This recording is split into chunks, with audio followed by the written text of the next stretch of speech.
abusando de su amabilidad, desinteresadamente, hoy está aquí para acercarnos a una parte de la vida de doña Isabel la Católica menos conocida, su estancia en Ocaña. Sin más dilación, le cedo la palabra al Padre Jesús Santos Montes, que seguro nos deleitará con sus palabras. Muchas gracias.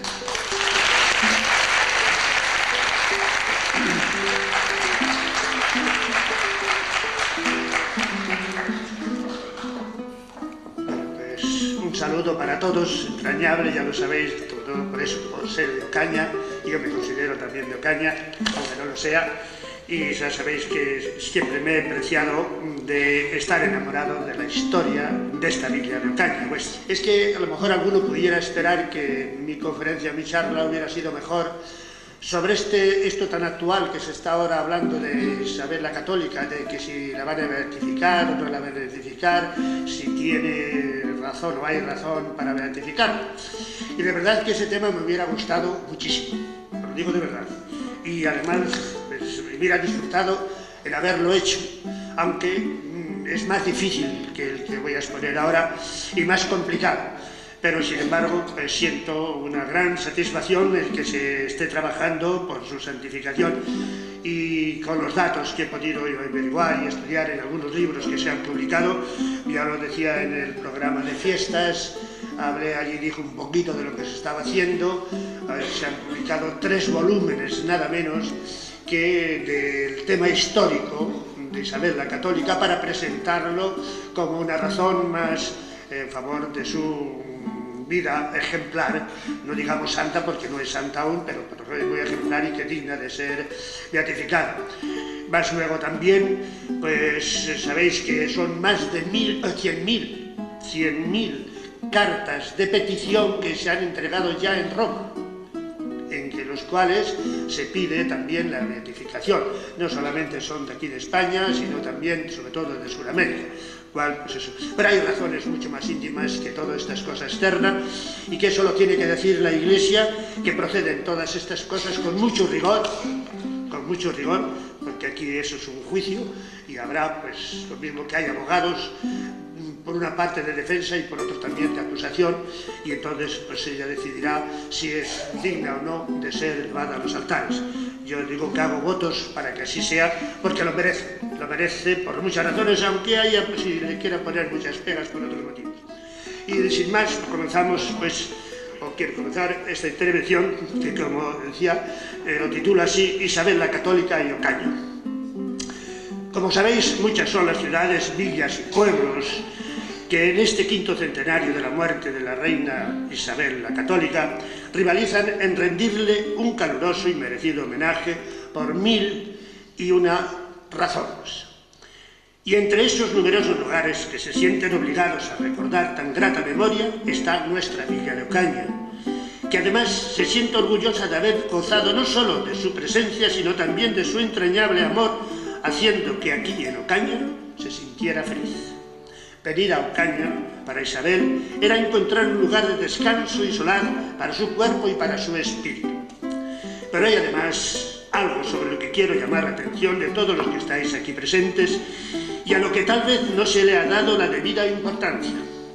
Ciertamente que Ocaña puede gloriarse de haber recibido no menos de 7 visitas de tan ínclita reina, y que en la primera de estas visitas se pusieron los cimientos de su futuro glorioso y el de España, como luego se verá. Pero sobre lo que yo quiero llamar la atención es que para que Ocaña fuera honrada con las visitas de la reina, mucho antes, Ocaña ya estaba dentro del corazón y del alma de Isabel la Católica. Cuando nace aquel 22 o 27 de abril de 1451 en Madrigal de las Altas Torres, ya estaba presente allí algo de Ocaña. No son meras imaginaciones, son datos rigurosos de la historia. Por entonces, en la corte de Juan II de Castilla, padre de Isabel, ya estaba presente Ocaña en la persona de un insigne caballero ocañense. Me estoy refiriendo, algunos ya lo habrán adivinado, a don Gonzalo Chacón. El destino, por mejor decir, la divina providencia, uniría para siempre este noble ocañense con la vida de aquella princesa que acababa de nacer aquel Jueves Santo y que muy pronto quedaría huérfana de padre. Sabéis que Juan II de Castilla, su padre, murió el 22 de julio de 1464. Isabel solamente tenía entonces 3 años. ¿Cuál sería su futuro? Había nacido princesa, pero ¿de verdad llegaría a ser reina? Su madre, la reina viuda, como todas las madres, quería lo mejor para su hijo, y precisamente por eso escogió al mejor consejero y guía que había de conducir aquellos primeros pasos de su hija.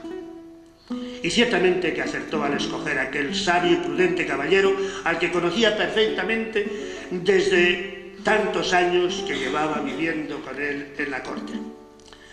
Las cosas se complicarían cuando, al morir Juan II, subió al trono Enrique IV, que era hermanastro de Isabel. Al casarse Enrique IV, la reina madre se ve obligada a abandonar la corte y refugiarse en la villa de Arévalo, que era de su propiedad. Es entonces cuando se lleva consigo a Gonzalo Chacón para que sea maestro y protector de sus 2 hijos, Isabel y Alfonso. Y también elige entonces para dama suya a la esposa de Gonzalo de Chacón, Clara Albarnáez. Los primeros años de la estancia en Arévalo transcurren con normalidad, puedo decir por lo menos normal en cierto sentido, al amparo y con el cariño de tan buena madre y bajo la vigilancia y protección y fiel servicio de Gonzalo Chacón.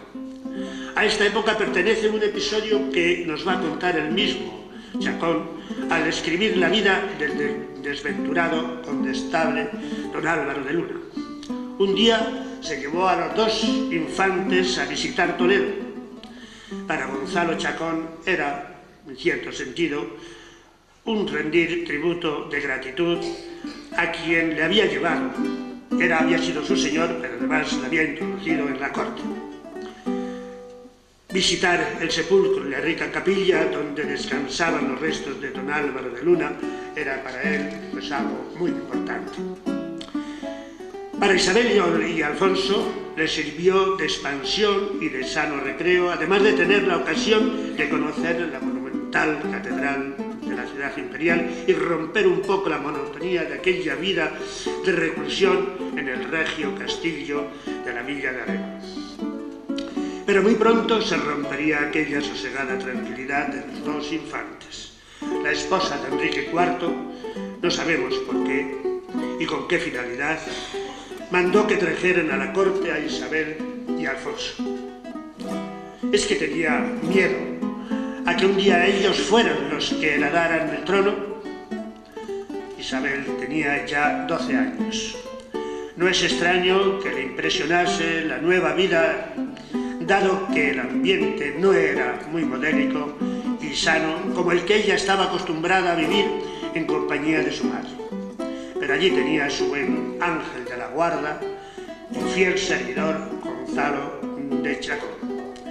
No es extraño, pues, Isabel recordara después, mucho tiempo después, en una carta, aquel trágico momento en que se separaron de su madre, y dice la reina, o escribe, de cuyos brazos inhumana y forzosamente fuimos arrebatados el rey Alfonso, mi hermano, y yo, que a la sazón éramos niños. Las cosas tampoco iban muy bien en el reino. Por varios motivos que no son del momento aquí referir, los nobles estaban de abierta rebelión contra el rey Enrique IV. Y es el caso que los mismos nobles no veían con buenos ojos que tanto Isabel como Alfonso estuvieran en la corte, en cierto sentido prisioneros. Por este motivo piden al rey tener una reunión en Burgos. Entre las cosas que le exigen al rey está la de que les entregue al infante Alfonso. Más tarde se vería la intención que tenían aquellos nobles, porque era proclamarle un día rey, y lo hicieron. Así, un poco cuando llegó a los 14 años, en un simulacro de destronamiento de Enrique IV, y además coronamiento del mismo Alfonso en Ávila. Pero ¿qué sucedería con Isabel? Isabel ya tenía 16 años y seguía bajo la vigilancia de la reina Juana en el Alcázar de Segovia. Los nobles rebeldes se dirigen pues a Segovia y liberan a Isabel dejándola en el mismo Alcázar para que ella misma realice allí su vida.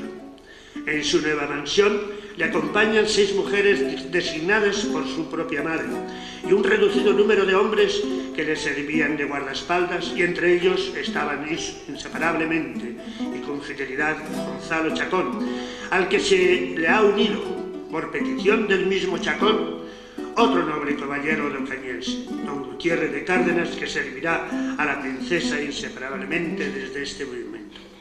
La estima y la gratitud que Isabel siente por Chacón queda constancia en aquel nombramiento que inmediatamente la misma reina Isabel, o la misma princesa Isabel, hace en su favor. Será entonces, y desde entonces, mayordomo mayor y contador de su casa. Mientras tanto, las cosas se fueron precipitando. Alfonso, inesperadamente, muere de una pestilencia, según dicen algunos cronistas, otros dicen que por una espina de pescado.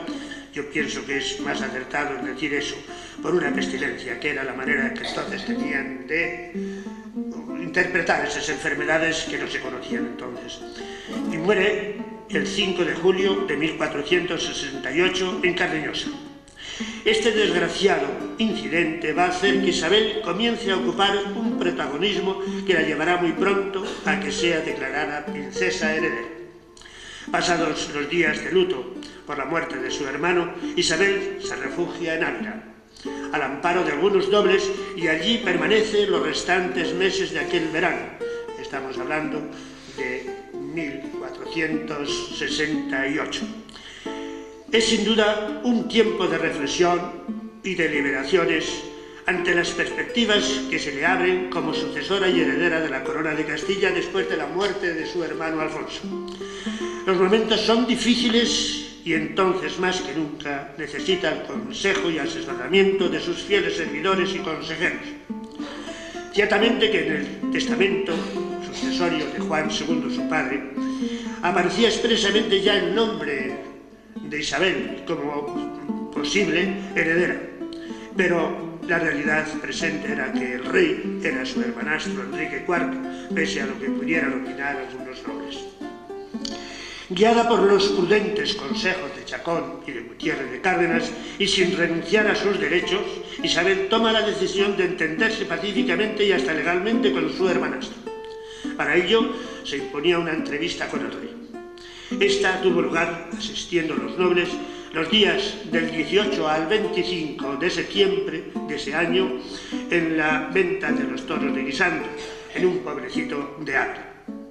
Aunque los historiadores no han encontrado las actas oficiales de este encuentro, lo cierto es que entre los nobles partidarios de Isabel y el rey convinieron en que las cortes habían de jurar un día a Isabel como princesa y heredera cuando muriese el rey. Aquí nos vemos obligados a consignar un hecho que es hondamente significativo en este intento de ver la relación que tiene, si no directamente con Ocaña, por lo menos con los grandes nobles representantes de aquí de Ocaña. Y entonces vemos aquí que la misma Isabel demuestra este aprecio y esta estima haciendo y dándole otro, podríamos decir, ya un documento firmado por ella misma, pero fijaros bien, este documento tiene una gran importancia, porque ya lo firma la misma Isabel diciendo y asegurando: Isabel, por la gracia de Dios, princesa legítima, heredera y sucesora de estos reinos de Castilla y de León. O sea que ella ya está convencida de sus derechos y ya ella misma se proclama sucesora después de lo que había pasado en la entrevista de Guisando. Como si esto fuera poco, sabemos después de las ventas de Guisando, es el mismo rey Enrique IV, quien premia la intervención decisiva de Gonzalo Chacón en estas, podríamos decir, entrevistas y en estos acuerdos, concediéndole la villa de Casarrubio del Monte en agradecimiento por el trabajo llevado a cabo a favor de la paz en los acuerdos tomados en Guisando. Este documento está firmado por el rey Enrique IV en Ocaña, el día 19 de octubre de 1468. Por esto ya queremos decir que ya estamos en nuestra villa de Ocaña. Aquí ha llegado la princesa Isabel con los suyos, bien obligada y casi como prisionera, según lo piensan por lo menos Enrique IV y el maestre de la Orden de Santiago, Juan Pacheco, a quien le pertenece y es dueño de la villa de Ocaña. Piensan que así aquí estará vigilada para que no pueda ausentarse ni tomar decisiones sin el permiso del rey. Y desde luego, pues el mismo maestre de Santiago también lo piensa, que va a ser un gran vigilante y no va a dejar que Isabel salga de esta villa de Ocaña. Pero realmente Isabel no se considera prisionera, no se cree aquí obligada a estar en Ocaña, todo lo contrario. Se siente feliz. ¿Por qué? Pues es consciente de que viene a la casa de sus mejores servidores, Gonzalo Chacón y Gutiérrez de Cárdenas. Con ellos se siente segura, contenta y feliz. Cabría ahora preguntarse, ¿y dónde se alojó Isabel durante este tiempo que estuvo aquí en Ocaña, que fueron casi 6 meses? Pues hay quien dice, y el otro día también la profesora decía que posiblemente había estado en el Palacio de los Maestres. Yo, sin embargo, pienso que no. Y de esa misma opinión es el mismo duque de Maqueda. En su obra sobre la vida de Gutiérrez de Cárdenas afirma que donde estuvo alojado fue en la casa de Gutiérrez de Cárdenas, que entonces era una casona, no un palacio como ahora lo conocemos todos, ese palacio de los juzgados o de la plaza del duque. Y refiriéndonos a esta primera estancia de Isabel, la católica, en Ocaña, citaré unas palabras de uno de sus mejores historiadores modernos. Dice él: en esta villa toledana residió Isabel largos meses, quizá los más decisivos de su vida, desde la segunda decena de octubre de 1468 hasta el famoso asalto de Valladolid, en marzo de 1469, plazo en el que maduró y consiguió sin prisas su decisión de matrimonio con el príncipe de Aragón y rey de Sicilia. Sobre estas fechas que ponemos aquí, o que dice aquí el autor, pues él mismo se contradice. Y en lugar de decir, en otro lugar, en lugar de decir marzo de 1469, dice mayo de ese mismo año. Y así lo aseguran también otros grandes y modernos escritores, y por eso la estancia aquí en Ocaña pues es más larga de que parece si se hubiera marchado en marzo. Así ya tenemos a Isabel en Ocaña, rodeada y defendida por los suyos. Comienza a organizar su pequeña corte. A su lado tiene al que considera y hasta le llega a llamar su padre, a quien no tardará en nombrar para que sea uno de los de mi consejo, con el poder de sentarse en ese consejo, firmar provisiones y dar su voto. Y a su lado, entre los confidentes de la princesa, está el que desde este momento desplegará toda su actividad y sagacidad política, que es mucha, en un asunto tan importante como el de su matrimonio. Esta persona no es otra que Gutiérrez de Cárdenas, así como el primero al cual nos nombró miembro de su consejo, pues ya sabéis que era don Gonzalo Chacón. Dejando a un lado la cuestión de los diversos pretendientes que llamaron a las puertas de la joven princesa, que no fueron pocos, nos ocuparemos solamente del que en definitiva sería su futuro esposo, don Fernando de Aragón. Después de algunas gestiones llevadas a cabo a escondidas de Enrique IV, naturalmente también de Juan Pacheco, tenemos que en los primeros días del mes de noviembre de 1468 se presentan en Ocaña, por un lado, un representante de la diplomacia aragonesa y, por otra parte, dos expertos en asuntos castellanos. Su misión es, ante todo, gestionar el matrimonio de Isabel con el príncipe de Aragón y rey de Sicilia, don Fernando. Traen plenos poderes para hacerlo y hasta traen ya unos pergaminos firmados por el mismo Fernando de una manera incondicional. Entre los aragoneses vienen también dos de ellos, Ferrer y Fatás, que son los que hay encargados de relacionarse con los íntimos de Isabel, con los que tienen más influencia en Isabel, y ya sabéis quiénes son, Gonzalo y Carlos. Por otra parte, viene también el que es especialista, podríamos decir así, en las cosas diplomáticas y oficiales entre los reinos, que es Pierre de Peralta. Y este es el que se ha de encargar de hacer y realizar las cosas burocráticas y entenderse sobre todo con el arzobispo de Toledo, que entonces era Alfonso de Carrillo, en el palacio que tiene aquí en la villa próxima de Yepes.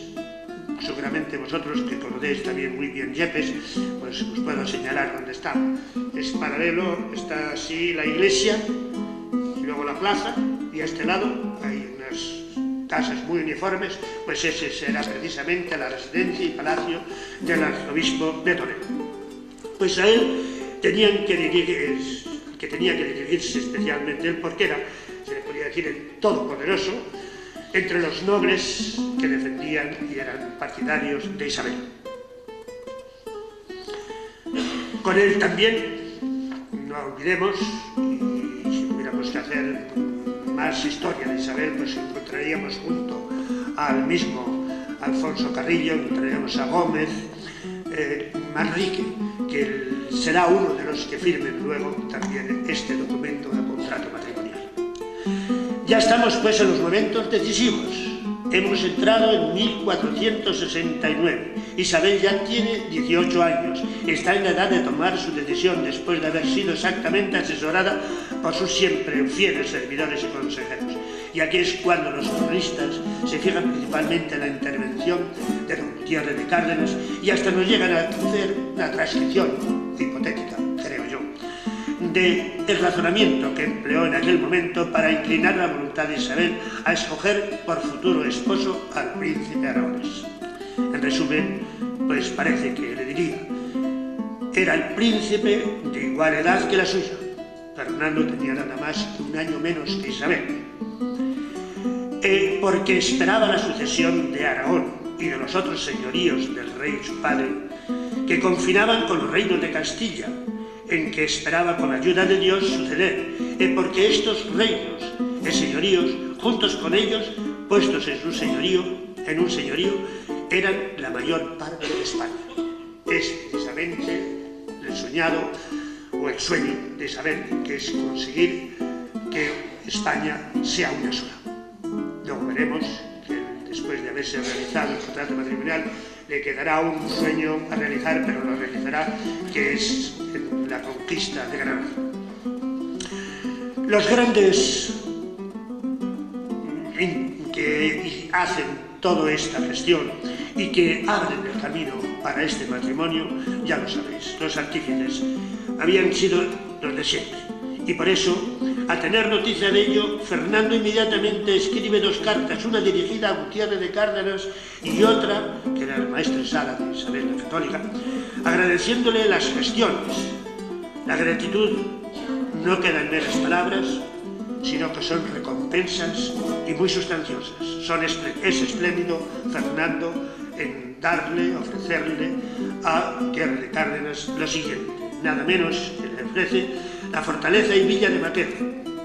En segundo lugar, 2000 florines de oro por vida cada año. La encomienda de Alpajer en Valencia y una casa de moneda. Y todo esto sencillamente con tal de que se llegue a realizar naturalmente ese matrimonio que están organizando. con idéntica fecha, es decir, el 5 de enero de 1469, el mismo Fernando escribe otra carta dirigida a Gonzalo Chacón, y también igualmente es espléndido en las recompensas que le ofrece. Primero, le reconoce la donación de Casarrubios del Monte que ya tenía de parte de Isabel. Le da la villa de Escalona, le concede el señorío de Valdeiglesias, la tenencia de Ávila con la facultad de proveer de todos los oficios de esa ciudad. Quinto, 1.000.000 de maravedíes. Y sexto, por fin, una contaduría mayor en Castilla. La única condición es la misma que había puesto para Gutiérrez de Cárdenas. En conclusión, claramente aparece la intervención decisiva de estos dos ilustres caballeros ocañenses, don Gonzalo Chacón y don Gutiérrez de Cárdenas, para que se lleve a cabo el matrimonio entre Isabel de Castilla y Fernando de Aragón, y a nadie más que a ellos se debe que la proa de la historia de España moderna quedara enfilada. Ciertamente, al llegar aquí, más de uno se planteará algunos interrogantes, tal como el de ¿y cómo Isabel podía tomar una decisión tan seria sin conocer a Fernando personalmente? Es cierto, no le conocía personalmente, y aquí tenemos que decir y tenemos que desmentir lo que a veces se corría aquí en Ocaña, de que se habían conocido en el palacio, y que precisamente cuando llegó Fernando ahí a la Plaza del Duque, alguien que se llama Gutiérrez de Cárdenas, pues la señaló a la reina diciéndole a Fernando, ese es, y ese sería el origen del escudo que pone las S y al principio de la portada, como todos conocéis. Pero tenemos que desmentir totalmente esto, porque no se conocieron hasta que pocos días antes de su matrimonio. Y aquí, junto a esto, precisamente, es cierto que ellos sí no se conocían, sin embargo, Isabel no es imprudente. Se ha asesorado muy bien, ha mandado mensajeros ocultos para conocer y que le trajeran informes verodignos, y esos son precisamente los más allegados a ella, sobre todo Gutiérrez de Cárdenas y Gómez Manrique. Ellos son los que le informarán y le dirán pues cómo es Fernando, las conveniencias que tiene, y por eso precisamente la convencen de que le interesa más que nada casarse con Fernando y no con Alfonso V de Portugal, como quería su hermanastro Enrique IV. Los informes pues, que tenía Isabel eran pues, muy dignos de crédito. Es por esto por lo que el 3 de enero de 1469 se firmaba oficialmente el contrato matrimonial y se hacía en el término medio entre las villas de Yepes y de Ocaña. No se hizo aquí en Ocaña talmente, y tampoco en Yepes, sino en el término medio de las dos villas. Por parte de Isabel firmaban el contrato el arzobispo don Alfonso Carrillo y Gómez Manrique, y por parte portuguesa lo hacía Pierres de Peralta. Ya dijimos anteriormente que Pierres de Peralta era el portador de los dos pergaminos en los que aparecía la firma de Fernando y lo demás en blanco para que pudieran poner allí las condiciones que quisieran. Pierres de Peralta y Gómez Manrique, una vez ya firmado ese contrato matrimonial, son portadores de esos papeles que vuelven con él y se dirigen a Aragón y se presentan en Cervera, donde les aguarda Fernando. Pero no está de más añadir que junto al referido documento de contrato firmado por estos, también eran portadores de una misiva personal de la misma Isabel. Era el sí de Isabel a Fernando. ¿Y ahora qué? Pues mientras tanto en Ocaña se ha realizado algo muy importante. Durante las Navidades de estos años, en 1469, Enrique IV ha convocado las Cortes para cumplir lo prometido de jurar a Isabel como princesa heredera. La asistencia de delegados, según los historiadores, no es muy grande, pero lo importante era que se había cumplido con el compromiso de Guisado. Isabel era la princesa heredera y no Juana la Beltraneja, como quería Enrique IV. En las actas de estas Cortes Lo sienten mucho todos los historiadores, pero no aparecen por ningún lado. Se sabe, sí, ciertamente, que vinieron pocos representantes de las provincias, o vinieron menos de los que tenían o esperaban venir, pero el caso es que se llegó a firmar y a declarar a princesa y heredera a Isabel la Católica. Todo estaba pues terminado y dispuesto para que se llevara a cabo el deseado matrimonio entre Isabel y Fernando, pero había que superar un escollo y no pequeño: eludir la presencia y vigilancia del rey, que tenía prohibido a Isabel salir de Ocaña sin su permiso, y mucho menos contraer matrimonio sin darle cuenta a él antes. La ocasión se presentó cuando el rey y el maestre de Santiago son reclamados por ciertos levantamientos que han tenido lugar en el sur de la península. Sin pérdida de tiempo, la actividad diplomática se pone en marcha aprovechando la ocasión que se les brinda. Isabel escribe una carta a su hermano Enrique IV para notificarle su salida de Ocaña y el motivo por qué sale. Ella va precisamente a celebrar el aniversario de la muerte de su hermano Alfonso. Al mismo tiempo se pone en conocimiento de esta salida de Isabel a Fernando, para que éste se ponga en camino para dirigirse a Valladolid. La noticia es acogida pues en Aragón con gran alegría. Fernando se pone inmediatamente de viaje para ir a Valencia. Allí tiene que recoger la preciada joya de la corona de Aragón para ofrecérsela a Isabel como arra el día de la boda. Isabel, naturalmente, desde Ávila va a visitar a su madre en Madrigal de las Altas Torres y pasa allí algunos días con ella. Después se pone en camino para Valladolid, a donde llega el 31 de agosto. Isabel, siempre detallista, vuelve otra vez a escribir a Enrique y en ella ya le dice claramente que rechaza todas las otras proposiciones de matrimonio y que está decidida a casarse con Fernando de Aragón. La carta lleva la fecha del 8 de septiembre.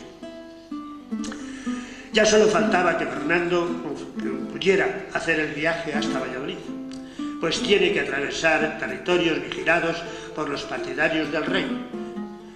Bien merecería aquí pues un detallado relato de esa aventura que podemos calificar de verdaderamente novelesca. Fernando sale para Valladolid el 5 de octubre acompañado, como no, de Gutiérrez de Cárdenas, que se había desplazado hasta Zaragoza para acompañarle en el viaje. Le acompañan otras 6 personas como guardaespaldas. Con astucia sortean las vigilancias del conde de Medinaceli, partidario del rey Enrique. Todas las precauciones son pocas. Para despistar mejor, se visten de arrieros y Fernando se llega a disfrazar de fraile mendicante. El día 7 de octubre ya se presentan en Burgos de Osma y 2 días después llegan a Dueñas, villa perteneciente a Valencia pero muy cercana a Valladolid. Han hecho el camino andando más de noche que de día. Se dice que caminaban cerca de unas 8 leguas cada día. Ellos en ese caminar por esas tierras hasta que llegan a Dueñas, que es donde llegó Fernando. Después ya disponen la entrevista y los preparativos para que se llegue a realizar ese matrimonio. Y así, por fin, el día 12 de octubre, tiene lugar el primer encuentro de los 2 futuros esposos. La entrevista tiene lugar en la casa de Juan de Viveros, que es donde estaba alojada Isabel la Católica. Hay que olvidar, por lo tanto, esa leyenda que decíamos antes del primer encuentro en Ocaña, o en Dueñas también, algunos lo ponen en Dueñas, que es de donde nace más pues, esa tradición de ese es, que dice que lo dijo allí mismo cuando llegó Fernando a Dueñas, que allí se entrevistó con Isabel. Pero hay que desechar todo eso porque esa versión que la hace precisamente un sucesor de Gutiérrez de Cárdenas. Pero vuelvo a decir, no se puede admitir eso, los datos históricos, los documentos lo advierten. Se repite, pues inmediatamente se siguen los preparativos de la boda, hasta la falsificación de la bula, para poderse casar, porque sabéis que eran consanguíneos, que eran primos y necesitaban la dispensa del Papa. Sin embargo, pues falsificaron una bula, se aplica esta falsificación al mismo arzobispo de Toledo, Carrillo, que lo hizo porque no daba tiempo o porque temían que se retrasara demasiado, y claro, retrasarse en estos casos sería pues muy peligroso, dado que Enrique pues no sabe cómo le habría o recibiría la noticia de que se casaban. Por eso, al fin y al cabo, se fija la fecha del día 19 y se celebran las bodas en casa de don Juan Viveros. La ceremonia religiosa con la misa de velaciones y otras de las cosas. La misa de matrimonio con las velaciones y bendición nupcial, que la presidió don Pedro López de Alcalá, beneficiado de gusto.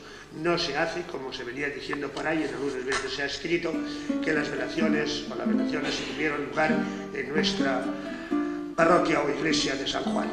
No hay tal cosa. Se casaron y se velaron precisamente allí en Valladolid el día 19. Había que proceder con rapidez, pues no se sabía cómo reaccionaría Enrique IV al recibir la noticia. Muchos otros detalles había que recordar de este hecho de tanta importancia histórica para España. Solo anotaré uno, siguiendo nuestro propósito de recordar la presencia de Ocaña en la vida de la reina católica, aunque sea solo a través de los ilustres ocañenses.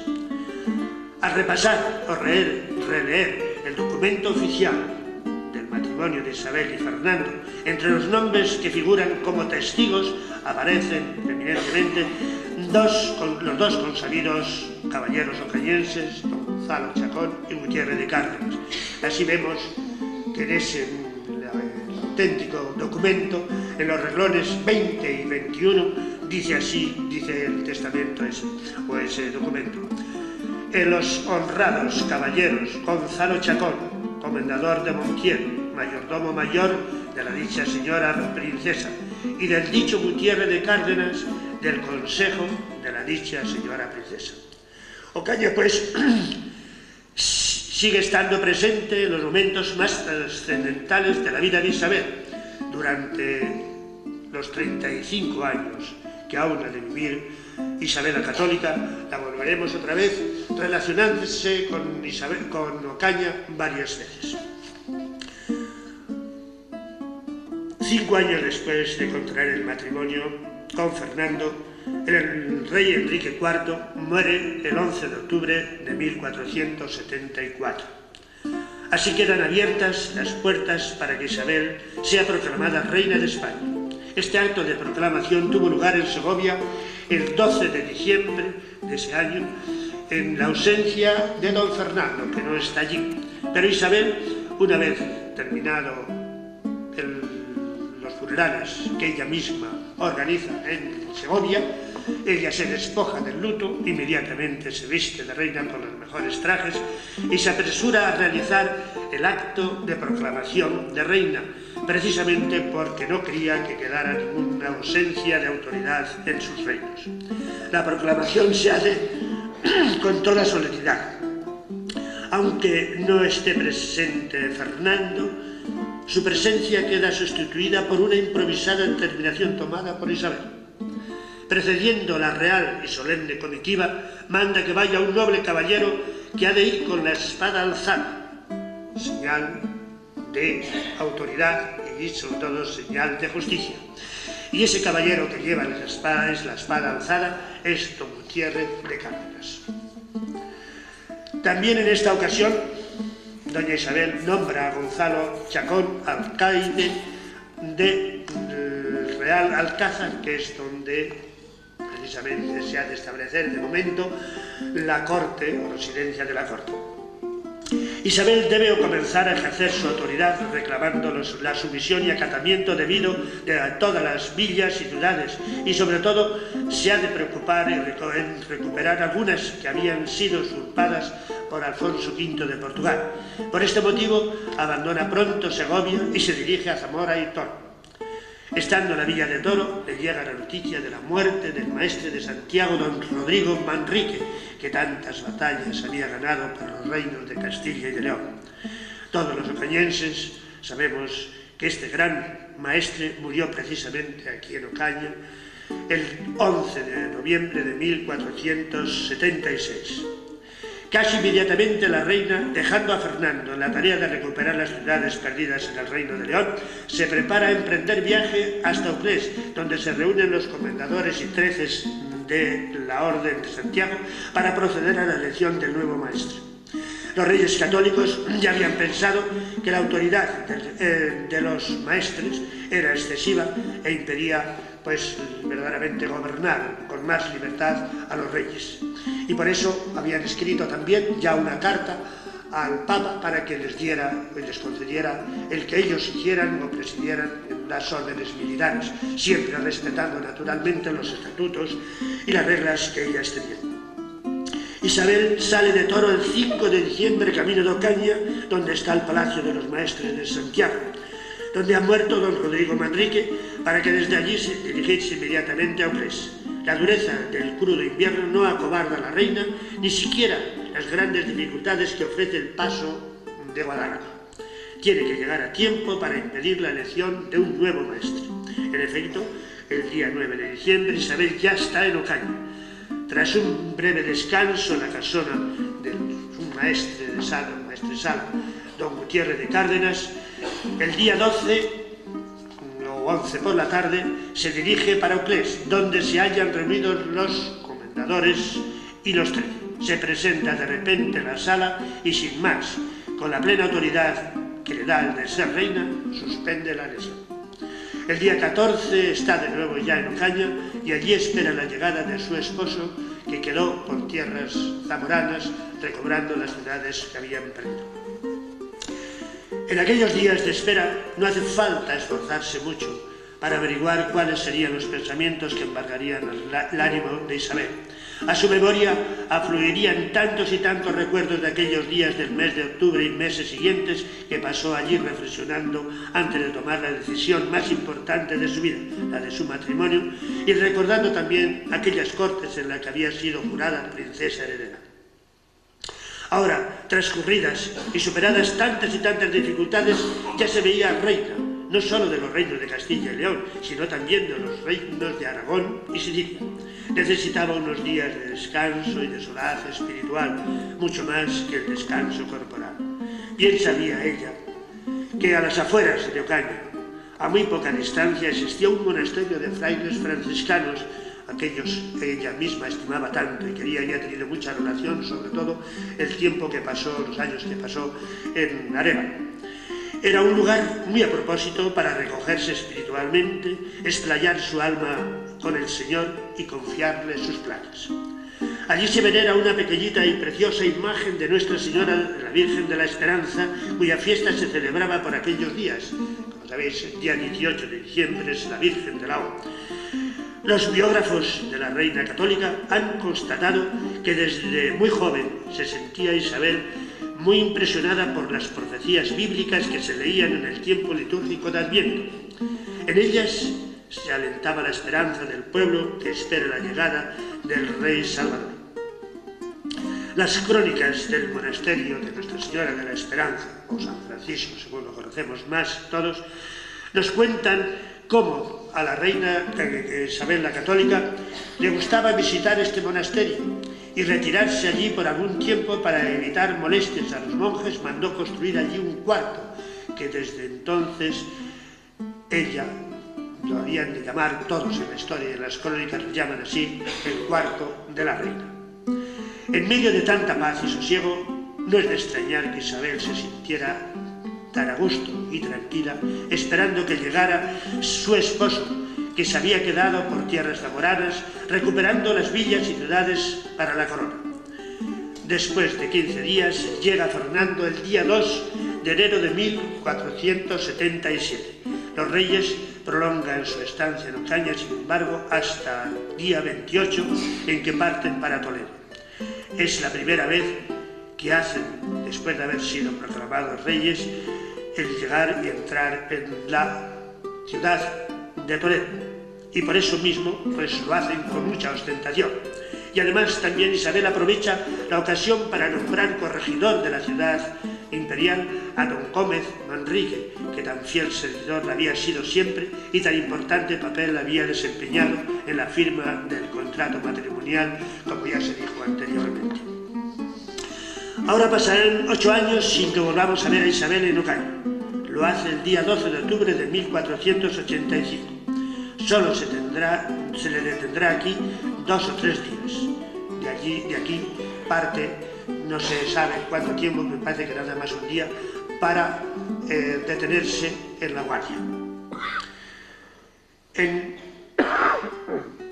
También volverá 2 años después, en agosto de 1487, y en el 1488, por el mismo mes, ya se detuvo 8 días, desde el 13 al 20. De estas 3 últimas estancias no tenemos datos que las justifiquen, si no es solamente el que se hallaba aquí, como en su propia casa, en compañía de Gutiérrez de Cárdenas y Gonzalo Chacón. Los siguientes años que se avecinan van a ser demasiado ajetreados, pues la frecuente rebeldía de los árabes en muchas villas y ciudades del sur y levante de la península exigirán preparar planes para una inevitable guerra que se preveía larga y dura. En esos planes entraba también la conquista de Granada y con ello dar fin al deseado empeño de expulsar a los árabes de España. Sin duda que era una de las más grandes ilusiones de Isabel. Sería la manera de llevar a cabo la soñada unidad de España. Este sueño de Isabel se realizará, como todos sabemos, el 2 de enero de 1492. Y hablando de la conquista de Granada, no podemos silenciar otro hecho importante en el cual interviene Gutiérrez de Cárdenas. Sin contar las valientes intervenciones en las que había participado para lograr la reconquista de aquellas numerosas plazas que rodeaban a Granada y que se resistían a someterse al poder de los reyes católicos, él, precisamente antes de apoderarse de Granada, a asaltar el reino nazarí, que estaba ahí precisamente como capital de Granada, Isabel encarga una misión difícil y diríamos muy complicada, y se la encomienda precisamente a Gutiérrez de Cárdenas. Dice que escoja un puñado de hombres valientes y a medianoche se disponga a acercarse a la fortaleza de la Alhambra y al amanecer asaltarla y tomarla para apoderarse de las llaves y así preparar para que el día siguiente puedan entrar tranquilamente ya triunfantes los reyes católicos en la ciudad. Él mismo había quedado ya apalabrado de que lanzaría antes 3 cañonazos lo convenido para que en ese momento se pusiera en marcha el ejército y fueran al frente de ella los reyes católicos. La singular y durísima guerra de la Reconquista daba así su fin. Dorado sueño, como veníamos diciendo ya, de Isabel, y con ella el conseguir la unidad de España, haciendo que se convirtiera España en la nación más poderosa de la cristiandad, y poco después habría de que convertirse en la más grande y poderosa también del mundo, porque muy pronto, a veces en estos años, es cuando se realiza también el descubrimiento de América, y también por concesión del Papa quedaban esas tierras que bajo el reinado de los reyes católicos. Todo esto es muy bonito y emocionante para nosotros, pero tenemos que volver a nuestro tema, la relación de Isabel con Ocaña, porque aún nos quedan por reseñar otra larga estancia de Isabel en nuestra patria, en nuestra Ocaña. Tuvo lugar su llegada el 17 de noviembre de 1498 y aquí estuvo hasta el día 7 de marzo de 1499, es decir, se detuvo aquí junto con Fernando, porque ya estaba aquí Fernando también con ella, unos 100 y pico días que pasaron en Ocaña. Y aquí luego inmediatamente nos viene lo mismo, otra vez la pregunta, ¿y qué hacen aquí tanto tiempo los reyes en Ocaña? ¿Por qué se detienen aquí? ¿Para qué vienen a Ocaña? Para dar una respuesta satisfactoria es preciso tener en cuenta el contexto histórico y recordar que en los últimos años la tragedia se ha abatido sobre la familia real. Primero, a finales de 1497 ha muerto en Salamanca el príncipe heredero don Juan. Al año siguiente muere en Zaragoza la princesa Isabel de un sobreparto el 23 de agosto de 1498. Tal vez por eso se explique la venida a reposar aquí en Ocaña. Ante estos dolorosos acontecimientos, Ocaña vuelve a ser un refugio, un lugar de descanso y sobre todo de fortalecimiento espiritual. Es estar como en su casa. En un recoleto monasterio de Nuestra Señora de la Esperanza, Isabel tiene allí su cuarto, el cuarto de la reina. Por otra parte, no olvidemos que estamos en Adviento y por tanto la celebración también de la fiesta de la Virgen de la O o de Nuestra Señora de la Esperanza. En el mismo contexto histórico hemos de anotar que la reina se siente ya mermada de salud. De todos modos, no les faltan preocupaciones y problemas de gobierno. Durante estos 100 y pico días que estuvo aquí en Ocaña, o estuvieron aquí los reyes, tuvieron 8 reuniones del Consejo Real y además también la convocación de las Cortes para jurar heredero a su nieto, don Miguel, que después tampoco llegaría a cristalizar porque moriría más tarde en verano. De hecho, ya había sido jurado este mismo don Miguel, primero en Zaragoza, donde había nacido, y después fue el 22 de septiembre, y después también lo fue en Toledo, el 22 de octubre, jurado también sucesor. Y por último fue precisamente en las Cortes de aquí de Ocaña, que tuvieron precisamente lugar no sé si fue ya en enero ahí de 1499. Y ahora sí, ya dejo de cansaros tanto y damos por terminado este largo itinerario histórico a través del cual hemos intentado demostrar o dejar constancia de la íntima relación que ha habido entre Isabel la Católica y Ocaña. Isabel la consideraba su casa y Ocaña la consideraba y la recibía como a su reina. Y nada más tengo que deciros, si alguno quiere hacer alguna pregunta, pues puede hacerlo, como ya lo dije al principio. También, en cierto sentido, tenía preparado o había pensado, si no os cansáis ya, en contaros un incidente que tiene, pues, para mí por lo menos, es muy ejemplar. Y se refiere precisamente a Gutiérrez de Cárdenas. Gutiérrez de Cárdenas, sabéis que murió el año anterior que Isabel la Católica, en 1403. Y enfermó estando en Alcalá de Henares.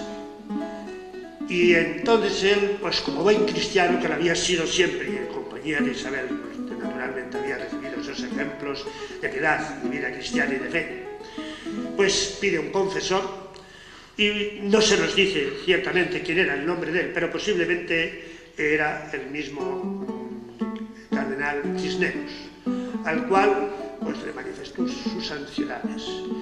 Y este hombre, Gutiérrez de Cárdenas, que era tan valiente y que no se había rendido ante tantas batallas y tantos enemigos a los cuales había vencido, aquí se siente y va a hacer y va a realizar la más importante de todas las batallas, y la va a ganar. Y es entonces cuando al confesarse le dice al confesor: Padre, tengo demasiadas cosas, demasiadas posesiones. Y de realidad era así, porque tenía muchas ciudades, tenía inmensas riquezas, Gutiérrez de Cárdenas. Y dice que cómo él va a presentarse ante Dios. Y el mismo confesor se lo dice: sí, yo creo que es mejor que cedas parte de todo lo que tienes y entrégalo a los pobres, a quien sea, pero entrégalo o devuélvelo a los reyes que te lo han dado. Entonces él inmediatamente le corta la palabra para decirle: no hago todo, lo entrego todo. Y para que se realice de verdad, puesto que la albacea era la reina Isabel la Católica, llama y mandan que vengan inmediatamente los reyes a su habitación, donde se encuentra en el lecho, pues con contadas horas de vida. Y se lo expone así a los reyes y les dice: mirad, todo lo que tengo lo devuelvo a todo, no quiero quedarme con nada, no quiero ponerme a ir ante Dios con tantas cosas, así es de que me lo tenéis que arreglar. Claro, los reyes, entre ellas Isabel, que tenía más confianza, le dice: no, si todo eso te lo hemos dado nosotros, no te preocupes, es generosidad nuestra, no es culpa tuya. Pero él insiste, y hasta que no le prometen que lo van a recibir ellos y se van a quedar con todo, él no muere tranquilo. Pero una vez que ya Isabel la Católica dice: sí, pues lo aceptamos, entonces él muere tranquilo. tranquilo. Claro que los reyes no cumplen lo que, podríamos decir, habían prometido en ese momento, porque luego todas esas posesiones que tenía y castillos, palacios, pues los entrega a los sucesores, a la familia de Cárdenas. Yo pienso que verdaderamente es ejemplar y es un momento muy bonito, y aunque no sea ya y salga del tema que teníamos aquí de la relación de Isabel con Ocaña, pero como es una relación tan íntima y un ejemplar tan bueno, la relación con Gutiérrez de Cárdenas, por eso me ha parecido muy bien el poder contar y referirlo, porque muchos seguramente también les agrada. Y nada más, muchas gracias por todo.